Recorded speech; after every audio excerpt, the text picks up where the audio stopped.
কাতারে জনগণের সম্মুখ। বন্ধুরা আমার, আর এর জন্য কি? এর জন্য গণবিরোধী শক্তি তার উপর চালিয়েছে জুলুম, নিপীড়ন, নির্যাতন। একটি ভগ্ন স্তূপ কারাগারের মধ্যে, জরাজীর্ণ কারাগারের মধ্যে তাকে বন্দী করে রাখা হয়েছে। তারপরেও তার যে কর্তব্য কর্ম, তার যে রাজনৈতিক চিন্তা, তার যে আপোষহীনতা এবং তিনি যে লক্ষ্য নিয়ে সংগ্রাম করছেন, সেইখান থেকে তাকে বিস্তৃত করা যায়, তাকে আপোষ করানো যায়নি। সেই এক ঐতিহাসিক চরিত্র, গণমানুষের পক্ষের চরিত্র, স্বাধীনতা সার্বভৌমত্বের প্রতীক, গণতন্ত্রের মূর্ত প্রতীক দেশনেত্রী বেগম খালেদা জিয়া। বন্ধুরা আমার, তার ৮২তম জন্মদিন আজ, আর ৬১তম জন্মদিন। আপনারা অনেকক্ষণ ধরে উপস্থিত হয়েছেন। আমরা ১১টায় বিরাট মাহফিল শুরুর কথা বলেছি। ইতিমধ্যে সকাল থেকে জাতীয়তাবাদী ওলামা দল তারা কোরআন তেলাওয়াত করেছেন, তারা আরো অনেক দোয়া দরুদ এখানে করেছেন দেশনেত্রী রাস্তার মাগফিরাত কামনায়। এখন আমরা আলোচনা পর্ব দীর্ঘ করব না, শুধু স্ট্যান্ডিং কমিটির ব্যাপার জাতীয় ইসলামী কমিটির সদস্য দুজনকে সংক্ষেপে আলোচনা করার জন্য অনুরোধ করব। তত্ত্ব খরতাপে অনেকেই কষ্ট পাচ্ছেন। আমি প্রথমে আলোচনা করার জন্য অনুরোধ করছি জাতীয় স্থায়ী কমিটির সদস্য, সাবেক মন্ত্রী, প্রখ্যাত প্রধানমন্ত্রী ডক্টর আব্দুল মঈন খান। ডক্টর আব্দুল মঈন খান।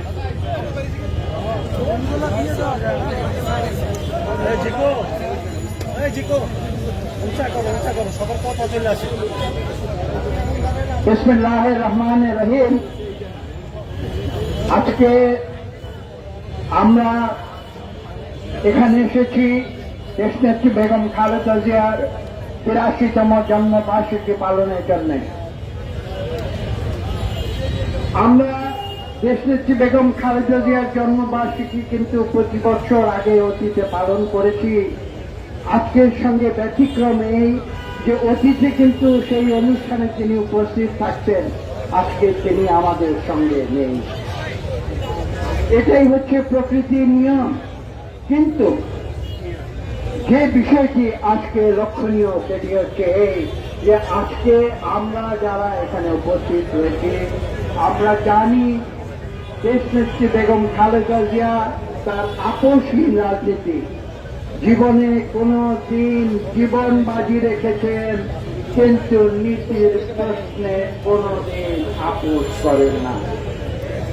এই হচ্ছে দেশনেত্রী বেগম খালেদা জিয়া। আজকে আমরা শ্রদ্ধার সঙ্গে তার এই ৮২তম জন্মবার্ষিকীতে তার এই অবিচল নীতির প্রতি শ্রদ্ধা জানাই। আপনারা জানেন এমন একটি সময় ১৯৮২ সাল, যে সময় তিনি রাজপথে নেমে এসেছিলেন এবং তিনি গণতন্ত্রের চ্যালেঞ্জ নিজের হাতে গ্রহণ করেছিলেন। আপনারা শুনেছেন তিনি অতীতে ছিলেন একজন গৃহবধূ এবং সেই গৃহবধূ থেকে রাজপথে এসে তিনি স্বৈরাচারী এরশাদের বিরুদ্ধে দীর্ঘ ৮ বছর রাজপথে আন্দোলন করে বাংলাদেশের জনগণের হৃদয় হরণ করে তিনি জনগণের ভোটে বাংলাদেশের প্রথম নারী প্রধানমন্ত্রী নির্বাচন। একটু অতীতেও ফিরে যেতে হবে আমাকে, কেবলমাত্র ৮০ দশকের কথা বললে হবে না, আমাদের মনে রাখতে হবে ১৯৭১-এর কথা। দুটি শিশু সন্তানকে নিয়ে যেদিন তিনি মুক্তিযুদ্ধের শপথ নিয়েছিলেন, সেই দিনটিকে কিন্তু ভুলে গেলে চলবে না। শহীদ প্রেসিডেন্ট জিয়া রহমান যেদিন ঘোষণা করেছিলেন বাংলাদেশের স্বাধীনতা, সেই দিনটির কথাও কিন্তু আমাদের স্মরণ করতে হবে। এবং আপনারা জানেন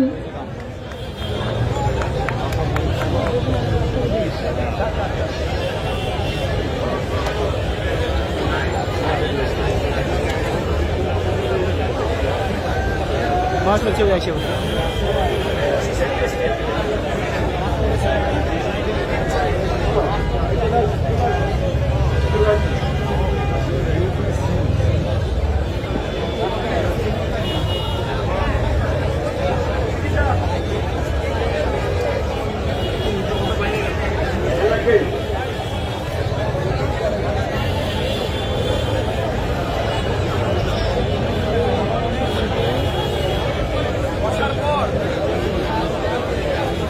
কথা দীর্ঘ করব না।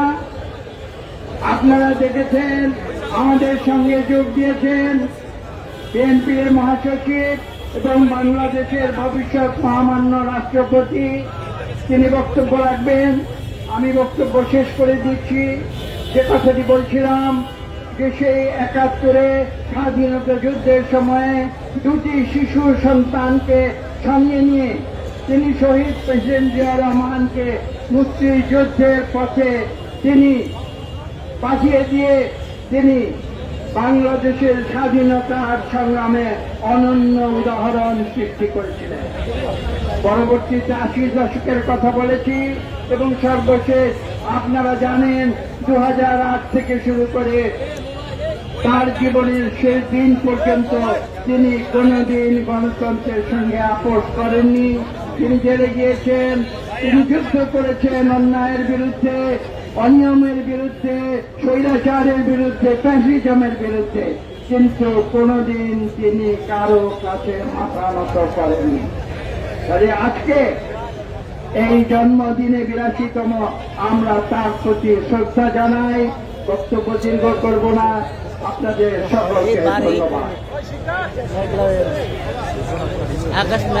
উপস্থিত নেতৃবৃন্দ এখন আলোচনা করছেন বাংলাদেশ জাতীয়তাবাদী দলের জাতীয় স্থায়ী কমিটির সদস্য এবং গণপ্রজাতন্ত্রী বাংলাদেশ সরকারের অর্থমন্ত্রী আমির খসরু মাহমুদ চৌধুরী। জনাব আমির খসরু মাহমুদ চৌধুরী।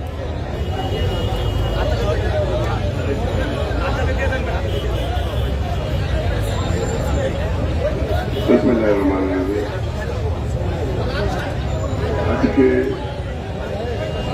এমন একটি দিন, বাংলাদেশের শুধু রাজনীতি নয়,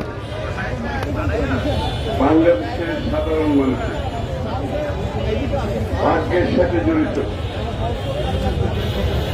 যেই মানুষটি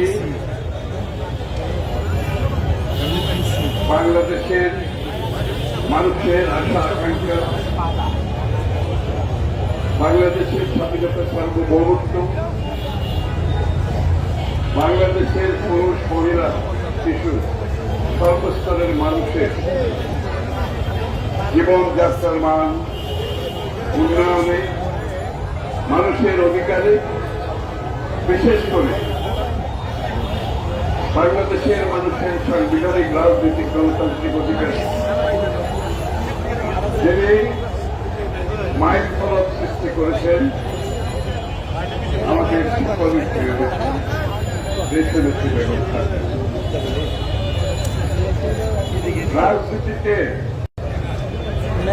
এমন এমন সময় আসে, আপনারা যারা এখানে বসে আছেন, ওই সময়টুকুতে টিকে থাকতে যারা পারে, ওই কঠিন সময় অতিক্রম করে যারা পার হতে পারে, যারা চাপ নিতে পারে, যারা নিপীড়ন নির্যাতনের শিকার, তারাই হচ্ছে বাংলাদেশের মানুষের সত্যিকারের হৃদয়ের মধ্যে দেশনেত্রী বেগম খালেদা জিয়া। উনি কেন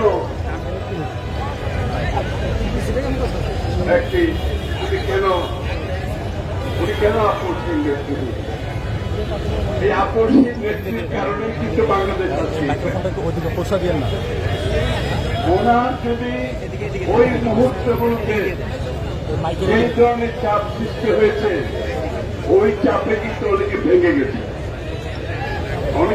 গেছে, ওই চাপের প্রতি তারা নথি স্বীকার করেছে। অনেক রাজনৈতিক দল, আমার বলার দরকার নেই, আপনারা বুঝতেছেন। কিন্তু একজন ব্যক্তি বড় চাপের মুখে নথি স্বীকার করে। আমাদের বাইরে অনেকে নথি স্বীকার করেছে, জেলখানার ভিতরেও নথি স্বীকার করেছে। জেলে গিয়ে ওখান থেকে নথি স্বীকার করে বেরো হয়ে আসে আমাদের চোখের সামনে আলো দেখে। একজন মানুষ নথি স্বীকার করে, ওনার নথি স্বীকার না করার কারণে আমরা শক্ত হয়ে এখানে দাঁড়িয়েছিলাম ওনার পেছনে। উনি যদি দাঁড়াতে, আমরা তো দাঁড়াতে পারতাম। ওনার শক্ত অবস্থান থেকে, ওনার আপসহীন অবস্থান থেকে দেশে যে উনি গণতন্ত্রের আকাঙ্ক্ষার, মানুষের আকাঙ্ক্ষার আন্দোলন সংগ্রামের মাধ্যমে, দীর্ঘ সংগ্রামের মাধ্যমে স্যাক্রিফাইসের যে রাজনীতি, সেটার পেছনে একটি বিশাল অংশ দাঁড়িয়ে গেছে। সেটা হচ্ছে বেগম খালেদা। আমার সবচেয়ে আজকে আনন্দ লাগছে এই নেত্রী, যাকে ধ্বংস করে দেওয়ার জন্য, তাকে জীবন নাশের জন্য সব প্রচেষ্টার পরেও সবকিছু অতিক্রম করে বাংলাদেশের সবচেয়ে জনপ্রিয় নেত্রী হিসেবে উনি উঠে এসেছেন। মৃত্যুর আগে, মৃত্যুর পরে বাংলাদেশের মানুষ সেই স্বীকৃতি দিয়েছে। ওই স্বীকৃতির মাধ্যমে উনি বিদায় দিয়েছেন আমাদের কাছ থেকে। এটা হচ্ছে আমাদের জন্য সবচেয়ে আনন্দের বিষয়। আমরা যারা ওনার ভিতরের থেকে আন্দোলন করেছি, ওনার সেই স্বীকৃতি বাংলাদেশ জাতীয়তাবাদীর জন্য স্বীকৃতি। যারা সেই আন্দোলনে আত্মত্যাগ করেছেন তাদের স্বীকৃতি। আমাদেরকে এটা মাথায় রাখতে হবে, ধারণ করতে হবে। এটা ভুলে গেলে চলবে না। আজকে দল ক্ষমতায় আসছে, জীবন সব সহজ হয়ে গেছে, এটা মনে করার কোনো কারণ নাই। আমাদেরকে সেটা ধারণ করতে হবে। ধারণ করে আগামী দিনে বাংলাদেশের রাজনীতিতে, দেশের মধ্যে স্থিতিশীলতা নেই, বাংলাদেশের মানুষের ভাগ্য পরিবর্তনে আমাদের প্রধানমন্ত্রী, মাননীয় প্রধানমন্ত্রী জনাব তারেক রহমান সাহেব যে কর্মসূচি পালন করার সিদ্ধান্ত নিয়েছেন, যেটা এগিয়ে যাচ্ছেন, আমরা সবাই মিলে এটাকে যদি বাস্তবায়ন করতে পারি, তাহলে দেশনেত্রী বেগম খালেদা জিয়ার জীবন সার্থক হবে, ওনার আত্মত্যাগ সার্থক হবে। সবাইকে ধন্যবাদ। উপস্থিত নেতৃবৃন্দ, এখন আলোচনা করার জন্য এই দোয়া এবং মিলাদ মাহফিলে আলোচনা করার জন্য অনুরোধ করছি বিএনপির জাতীয় স্থায়ী কমিটির সদস্য, সাবেক মন্ত্রী বাবু গয়েশ্বরচন্দ্র রায় এমপি। বাবু গয়েশ্বরচন্দ্র রায়।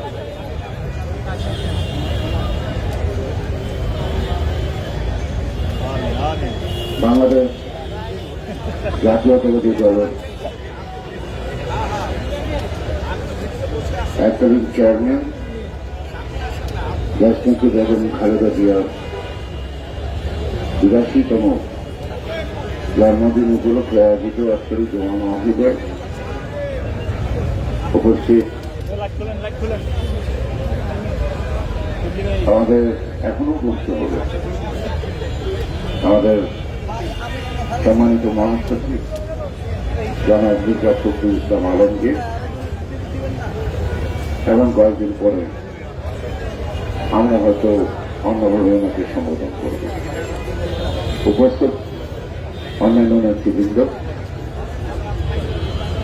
আজকের দিনটি শুভ। আজকে আমরা শুভ দিনটা বলতে পারতেছি না আমাদের আনন্দের কারণে, কারণ তাকে আমরা হারিয়ে ফেলেছি। তার নাম খালেদা জিয়া, আমাদের প্রিয় নেত্রী, আপসিত, যার নেতৃত্বের জন্য আমরা গর্ব করি, যার নেতৃত্বে যা কিছু অর্জন করছে, সেই অর্জিত সম্পদের ভাগ বাজার আমরা অনেকে পেল। তিনি যখন লড়াই করেছেন, লড়াই মাঠে তিনি কিন্তু সবাইকে পান না, তাতেও তিনি মনপূর্ণ হন নাই, এবং সবাইকে তিনি আপন করে সকলের অপরাধটি ক্ষমা করেছেন না, শুধু আমাদের যথাযথ মর্যাদায় আসন করে। সুতরাং এরকম বিরল চরিত্র রাজনৈতিক অঙ্গনে বিরল খুঁজে পাওয়া। আমার ক্ষুদ্র গেলে খালেদা জিয়াকে পরিণত করা সম্ভব না। আমি এটুকু বুঝি, আমি দেশের মাটি চিনি খালেদা জিয়া শহীদ জিয়ার মতো। তাই মাটি যতক্ষণ আছে, মাটির উপর যতক্ষণ আছে, ততক্ষণ তার আদর্শ পালনের মধ্য দিয়ে তাকে সম্মানিত করতে চেষ্টা করব। আজকে তার দীর্ঘ আন্দোলনের উদ্দেশ্য গণতন্ত্র পুনরুদ্ধার, রাষ্ট্র পরিচালনায় যারা আপনারা দায়িত্ব আছেন, তারা নিশ্চয়ই আমাদের তাকে চেয়ারম্যান মাননীয় প্রধানমন্ত্রী তারেক রহমানকে সর্বাত্মক সহযোগিতার পরামর্শের মধ্যে দিয়ে দুর্দশাগ্রস্ত জাতিকে আবার সঠিক জায়গায় আপনারা উপস্থিত করবেন। আমরা তার সাথে যারা লড়াই মাঠে পাঠিয়েছিলাম, আমরা পথ পাহারা দেব, কারণ আমাদের পথে মানায় আমরা পথে আছি। আমরা আজকে এই সময় আমি আমাদের নেত্রীর জন্য দোয়া করি, নেতৃত্ব আমাদের চাওয়া তিনি যেখানেই আসেন সেখান থেকে যেন আমাদের সঠিক পথে চলে করে দিচ্ছেন। সবাইকে ধন্যবাদ। বাংলাদেশ ধন্যবাদ।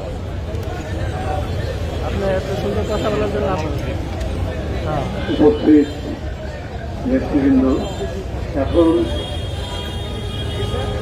আপনাদের সামনে আলোচনা করছেন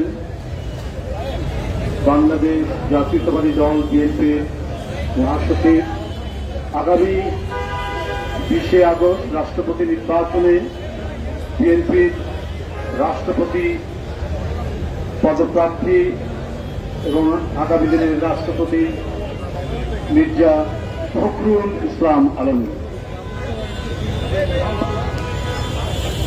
বিসমিল্লাহির রহমানির রহিম। আমি শুধু বাংলাদেশের বলি না, সকল গণতান্ত্রিক দেশের গণতান্ত্রিক নেতা গণতন্ত্রের জন্য উৎসর্গ করেছিলেন। আমাদের সেই মহান নেত্রী মৃত্যু বিএনপি চেয়ারপারসন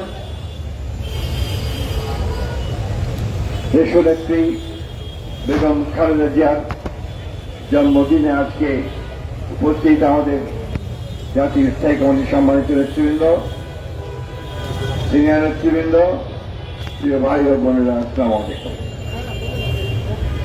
আজকে আমাদের জন্য একটা আনন্দের দিন যে এই দিনে সেই নেত্রী জন্ম নিয়েছিলেন, যিনি বাংলাদেশের ভাগ্যের সঙ্গে জড়িয়ে গিয়েছিলেন এবং বাংলাদেশকে বারবার তার নেতৃত্ব সংগ্রামের মধ্য দিয়ে গণতন্ত্রের ফিরিয়ে নিয়ে এসেছেন এবং বাংলাদেশকে সমৃদ্ধ করবার সংগ্রামে অংশগ্রহণ করেছেন, নেতৃত্ব দিয়েছেন।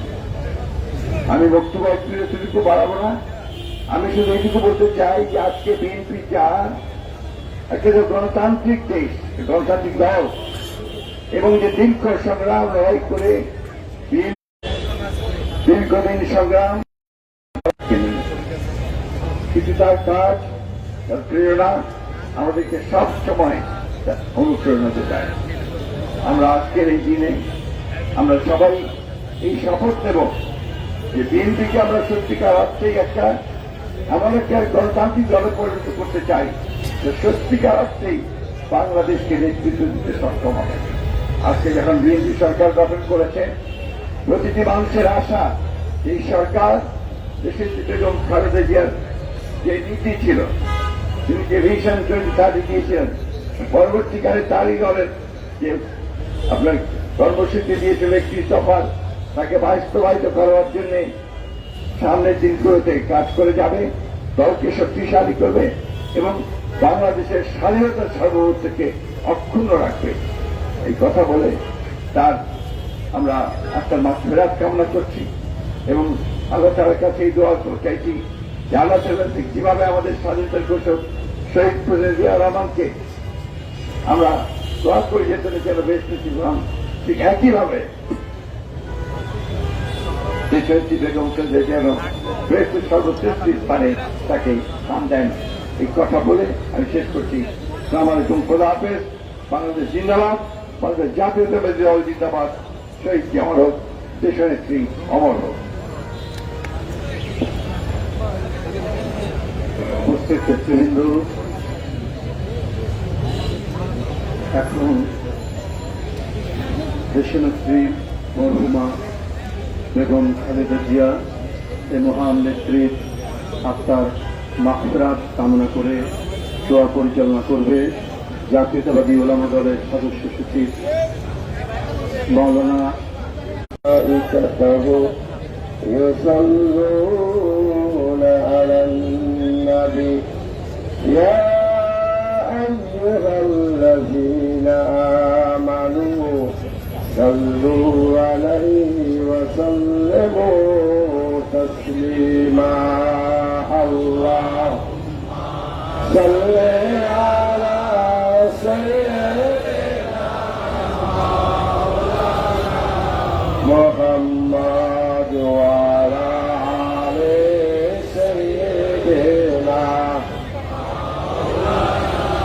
মাতাদের সাথে করে শুরু করি আল্লাহুম্মা সাল্লি আলা মাওলানা মুহাম্মাদ ওয়া আলা আলি সাইয়্যিদিনা নূরুল জাহান মিসালু মুহাম্মদ जमाल खुदा है कमाल मुहम्मद अल्लाहुम्मा सल्ली अला सय्यिदिना व अला आलि सय्यिदिना बलगल इन्नाल्लाहु সবাইকে প্রিয় করে মানুষ করছে সম্মানিত উপস্থিতি আসুন সকলে মায়ের জন্য অংশগ্রহণ করি আল্লাহ আমিন ربنا ظلمنا أنفسنا وإن لم تغفر لنا وترحمنا لنكونن من الخاسرين رب ارحمهما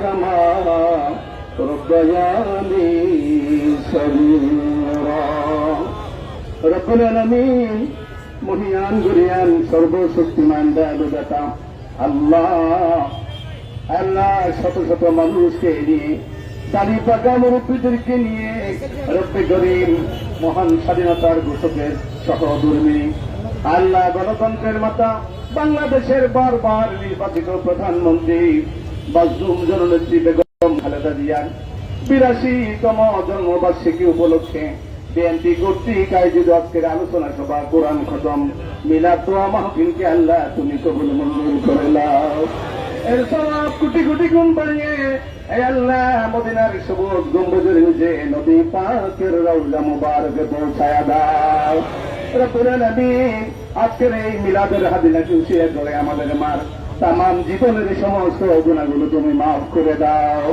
রব্বুল আলামিন স্বাধীনতা যুদ্ধ থেকে শুরু করে এই পর্যন্ত শহীদ রাষ্ট্রপতি জিয়াউর রহমান বেগম খালেদা জিয়া এবং তার পরিবার দেশের জন্য জাতির জন্য যেই ভালো কাজগুলো করেছে ভালো কাজগুলোকে নাজাত জারিয়া করে আল্লাহ তাদের উভয়কে আপনি মাফ করে দিন রব্বুল আলামিন ১৭ বছর আন্দোলন সংগ্রামের পরে আজকে ৮২তম মায়ের জন্মদিনে আমাদের সাথে মায়ের উপস্থিতি থাকার কথা ছিল আল্লাহ আয় আল্লাহ স্ত্রী সন্তান স্বামী সকলকে হারিয়ে আয় আল্লাহ নিজের সুখের চিন্তা বাদ দিয়ে ১৭ বছর নির্যাতিত হয়েছেন মাজলুম জনতার পাশে ছিলেন আয় আল্লাহ যে সমস্ত নেতারা নির্যাতিত হয়েছে মাজলুমদেরকে নিয়ে তোমার দরবারে হাত তুলেছি মেহেরবানি করে কবুল মঞ্জুর করে দাও রব্বুল আলামিন স্বাধীনতার ঘোষক শহীদ রাষ্ট্রপতি জিয়াউর রহমানকে তুমি জান্নাতবাসী করে দাও আয় আল্লাহ তার সহধর্মী আমাদের মাঝে তুমি জান্নাতের উচ্চ মাকাম দান করে দাও আল্লাহ তাদের কলিজার টুকরা আরাফাত রহমান কুকু ভাইকে তুমি জান্নাতের উচ্চ মাকাম দান করে দাও রব্বুল আলামিন স্বাধীনতা যুদ্ধ থেকে শুরু করে এই পর্যন্ত গণতন্ত্র পুনরুদ্ধারে দেশের জন্য যারা জীবন দিয়েছে তাদের সকলকে তুমি মাফ করে দাও তাদের সকলকে জান্নাতের উচ্চ মাকাম দান করে দাও রব্বুল আলামিন খাস করে আমাদের সাংগঠনিক অভিভাবক বিএনপির চেয়ারম্যান আল্লাহ বাংলাদেশের প্রধানমন্ত্রী জনাব তারেক রহমানের আল্লাহ দেশ পরিচালনার জন্য যে মন্ত্রী পরিষদ গঠন করেছে সকলকে নিয়ে এই দেশ এবং জাতির কল্যাণে কাজ করার তৌফিক দান করে দাও রব্বুল আলামিন সকল ষড়যন্ত্রকে উপেক্ষা করে আল্লাহ জীবনের শেষ দিন পর্যন্ত দেশ এবং জাতির কল্যাণ করার তুমি তৌফিক দান করে দাও রব্বুল আলামিন আমরা জানি না আমাদের কার জানি কখন মৃত্যুর ডাক এসে যায় মৃত্যুর সময় আমাদের জবানে তুমি জারি করে দিও লা ইলাহা